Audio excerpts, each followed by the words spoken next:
Mondays to Fridays, 9 p.m. to 2 a.m. Hi, Migan Time Check. 8 minutes after the hour of 10 evening of Thursday. Good evening po, buong Pilipinas. Si Ruth ng Manila na sa kabilang line. Hello, Ruth. Magandang gabi. Magandang gabi po, Papa Jack. Tumungol ka. Hello? Tumungol ka. Ruth, ilang taon ka na? 29 po. 29. Anong ginagawa sa buhay? Nag-work po. Anong work mo? Nag-sales lady po. Ay, lakasan mo, bumubulong ka. Ito, prayer meeting din? Kinakabahan Sales po lady. ako po. Sa anong section ka? Underwear section. Sa ano po? Men's accessories. Saan ka? Papa Jack, kinakabahan ako. Naku, kakanta tayo pag ganyan. Wag. Sige, saan section ka ng mall? Sa ladies wear po. Ladies wear. Apo. Ganon. Malaki ba ang difference ng cup B sa cup C? Malaki ba yung difference nun? Medyo. Ano ba pinaka cup D? Ano Cup. pinaka? Cup. Meron bang Q? Ganon. Layo na nun. Ano yung pinaka ano? Pinaka? Yung pinaka, di ba? Cup A, cup B, cup C, ano yung pinaka? Basta C yung po. pinaka. Cup C. Yun na yung pinaka. Yes. Merong World Cup, ganun. Pandaigdigan doon.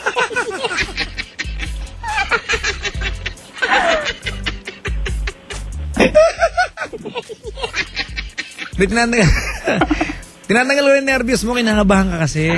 May anak ka na ba, Ruth? Meron po, dalawa. Ayan. May asawa?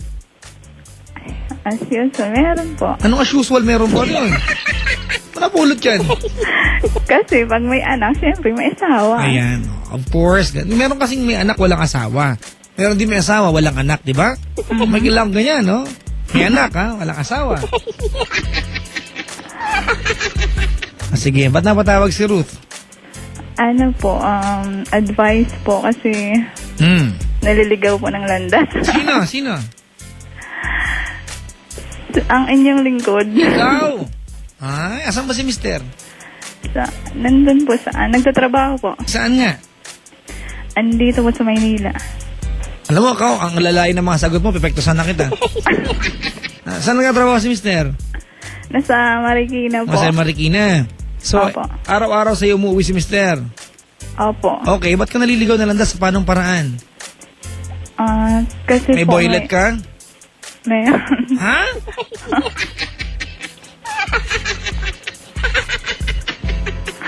Teka lang, ha?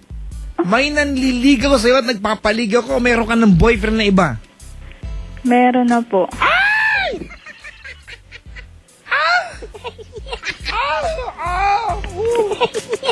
May boyfriend ka?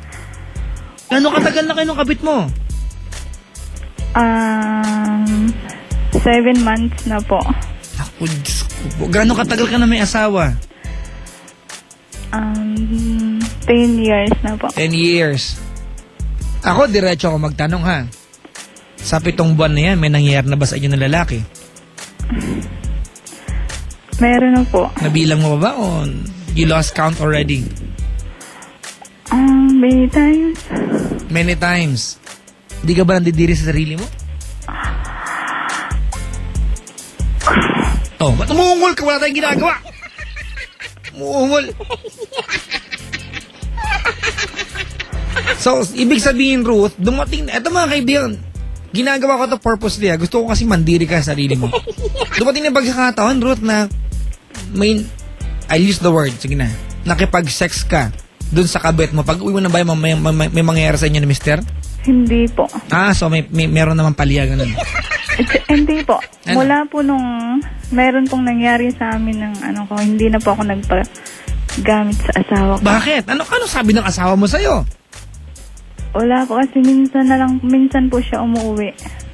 So si Mr. din may ginagawa din? Hindi po kasi nag-i-stayin po siya doon sa trabaho niya. Are you telling me in 7 months hindi kayo nagniig ng asawa mo? Hindi po kasi umiiwas po ako. Nagawa mo yun in 7 months? Opo. Kasi hindi ko na po kaya sa kanya na may nangyari na po sa amin. Hindi, mga kaibigan, pasensya na po but this is just extreme, di ba?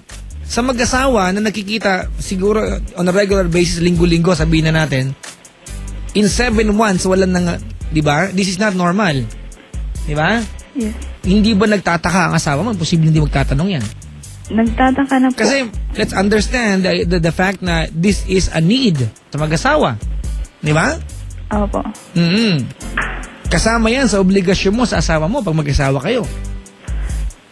Alam ko po yun. So, papangatawan na mo ba sa akin na sa 7 buwan, walang nangyari sa inyo ng asawa mo? Yes po, Papa Jack. Pag tinawagan ko siya ngayon, pareho ba kaya sabihin? Opo. Ano number niya? Tawagan natin. I want to get the story right. Ayoko ng plastic dito at sinungaling. Kasi maniwala ka sa akin ha, hindi ako manghuhula, pero I will not believe you na in 7 months, wala nangyari sa inyo. Nang asawa mo ha, asawa mo to.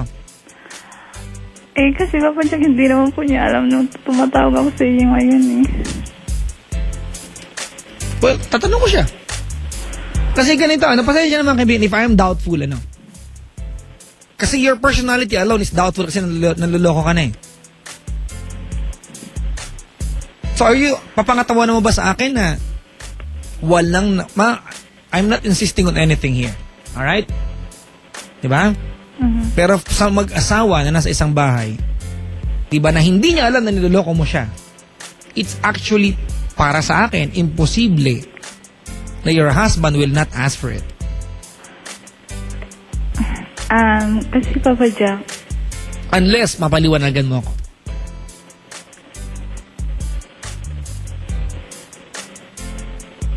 ganito po yun. Yung asawa ko po kasi nag-catering siya. Aha. Minsan lang po siya umuwi sa inuupahan namin. Gaano kadalas? Gaano kaminsan ang minsan pag-uwi niya? Hindi po kasi nagkakaano yung day off namin. So in 7 months, walang naganap sa inyo ng asawa mo? Wala na po kasi... Nakikinig ba ngayon yung lalaking tinutukoy mo, yung kabet mo? Hindi rin po kasi nasa trabaho po siya. Sige.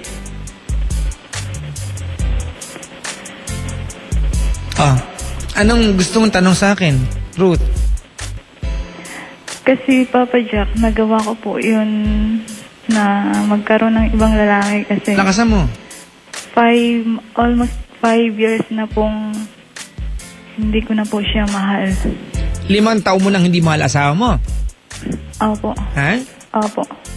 Ilan na anak niya? 2? Opo. Alam ba ng asawa mo na kalahati ng relasyon ninyo hindi mo siya mahal? Alam na po niya. Ano nangyayari? Bakit di pa kayo naghihiwalay? Ayaw po niya. Ha? Ayaw po. Ayaw niya kasi hindi niya alam nakikipag-kembela ka sa iba. Pag nalaman niya, malamang ayaw na rin niya. Kasi sinungaling ka eh. Diba? Kumikembela ka sa iba pero wag ka, pinapakita mo sa asawa mo na diba? Isa ka mabuting may bahay. Reading between the lines kasi kung alam ng asawa mo na meron kang ginagawang katarantaduhan, pag hindi mo siya kasama, makikipaghiwalay yan. Huwag mong sabihin sa akin ayaw niya.